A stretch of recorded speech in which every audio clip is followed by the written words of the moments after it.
They had us upside down, tried to tie my hands behind my back. Sasha had been apparently pierced with a knife then, because the blood began to flow from the wound. They drove us in the car for some distance and then it stalled. They couldn't tie it on, so they dragged us into some ravine and started beating us. It was only 300 meters from the airport in Grozny when Yelena Milashyna, a Novaya Gazeta journalist, and Alexander Nemov, a lawyer, were intercepted in Chechnya by a masked man. Sasha was beaten very severely, and I was too. They threatened to cut off our fingers and then began to break them. Of course, that is not normal, but it is logical. After all, we criticize the Chechen authorities, and they react to this in such a way. They took away all the equipment from the journalists and the lawyer.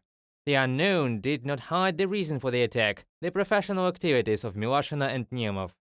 They flew to Grozny to witness the sentence of Zarema Musayeva, the mother of human rights activists Abu Bakr and Ibrahim Yangulbayev. In January 2022, Chechen security forces kidnapped Musayeva in Nizhny Novgorod and took her to Grozny. Since then, she has been in custody. The practice of harassing opposition journalists is common in Russia.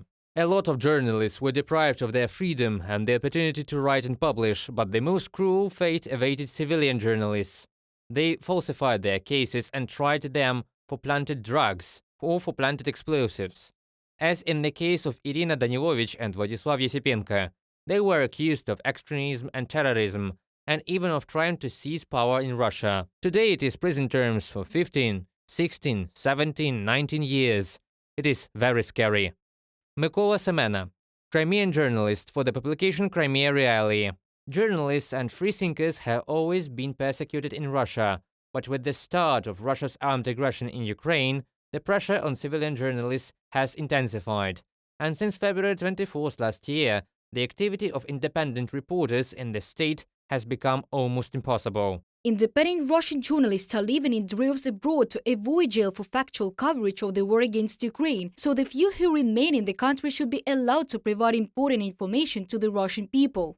Gulnaz Asad, CPJ program coordinator in Europe and Central Asia, said in New York the Committee to Protect Journalists reports. Ремзи Бекиров, Владислав Есипенко, Эрнес Аметов, Асан Ахметов, Нариман Джаляль, Irina Danilovich, Alexei Abukhov are just a small part of those who are kept behind bars by the Kremlin regime, and those objectionable who are still at large are persecuted and threatened with reprisals. Reported by Pavlo Shtelmach, Yulia Hranovska, UATV News.